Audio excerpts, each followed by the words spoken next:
আসসালামু আলাইকুম, কেমন আছেন সবাই? এই তো আজকে সকালবেলা ঘুম থেকে উঠে আরিসার আবদার ছিল, মানে ও কালকে রাত্রেবেলায় বলে রাখছিল যে আজকে সকালবেলা ও ডাল পুরি খাবে।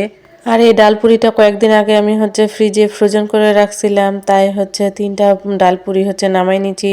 দুই মা মেয়ে খাবো বলে, যেহেতু আরিসা খেতে চাইছে, তার সাথে আমিও একটা খেয়ে নিব।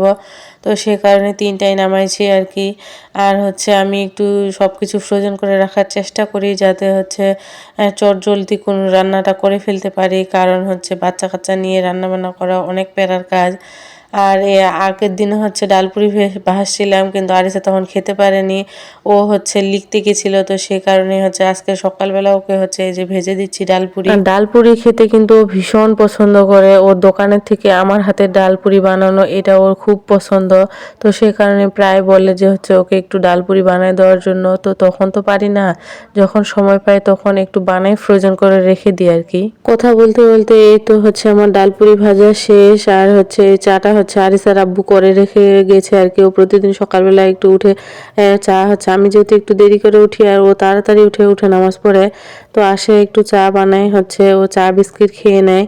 তো আমার জন্য চাটা রেখে দেয় আর কি, বানাই। এই তো আমি এখন চা দিয়ে একটু ডাল পুরি খেয়ে নিচ্ছি, কারণ একপাশে রান্না করতেছি আর একপাশে খাচ্ছি, তাই দাঁড়ায় দাঁড়ায় খেয়ে নিলাম আর কি। আর সাথে একটু আয়রা এত সকালবেলা ঘুম থেকে উঠে ওদেরকেও সেরেলাক খাওয়াইছি। খাওয়াই তো হাতে একটু ডাল পুরি দিচ্ছি। আর ওদের ভাজা পোড়া কিন্তু অনেক পছন্দের, তাই ওটা একটু খায় আর কি, অল্প স্বল্পভাবে। আর আমি চেষ্টা করি আমরা যেটাই খাই না কেন ওদেরকে দিয়ে খাইতে, কারণ ওরা যাতে আমাদের খাবারটা খেতে শিখে। তো সেই কারণে যাই খায় একটু একটু করে ওদেরকে দিয়ে হাতে, যে ওরা একটু খাওয়া শিখুক। তো যাই হোক, এই তো সকালবেলা রান্না বান্না খাওয়া দাওয়া শেষ করে আরো দু একটা কাজ ছিল, সবকিছু শেষ করে এই তো দুপুরবেলা আয়রা আয়াতের জন্য পুরা মাসে সেরেলাক বানায় রাখলাম। এই সেরেলাকটা আমি হোমমেডই করি, কারণ আমি আরিসাকে হোমমেড খাওয়াইছি আর এদেরকেও হোমমেডও খাওয়াচ্ছি। কারণ আমার নিজের হাতে তৈরি করা এই সেরেলাকটা আমার অনেক ভালো লাগে, তো সেই কারণে নিজের পছন্দ অনুযায়ী বাদাম, ডাল, চাল সবকিছু দিতে পারি, তো সেই কারণেই। আর এই হোমমেড সেরেলাকের কেউ যদি রেসিপি চান তো আমাকে জানাবেন, আমি অবশ্যই আপনাদের সাথে শেয়ার করব।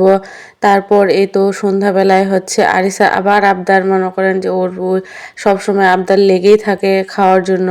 বেশি কিছু খেতে পারে না, দুই একটা খেলেই হয়ে যায়, তারপর ও সবসময় আবদারটা রাখে আর কি। প্যানকেকের ব্যাটারটা কিন্তু আগে থেকে রেডি করে রাখছি, তো ও আরবি পড়া শেষ করে তারপরে যে ওকে ভেজে দিলাম।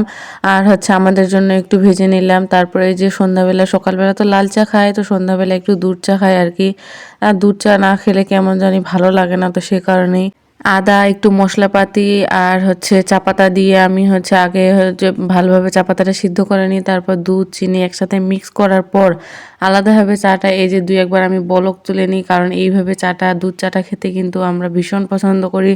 তো আমি সবসময় এভাবেই চাটা বানাই। তো যাই হোক, এই যে একটু প্যানকেক আমি মনে করছি যে এগুলো একটু আয়রায়াত খাবে, যেহেতু নরম আর মিষ্টি হালকা আছে। তো এই মেয়ে দুইটা আমি দিচ্ছি, তো কেউ মুখে নেয় না, দেখছেন। তো সবাই ভালো থাকবেন, সুস্থ থাকবেন, আল্লাহ হাফেজ।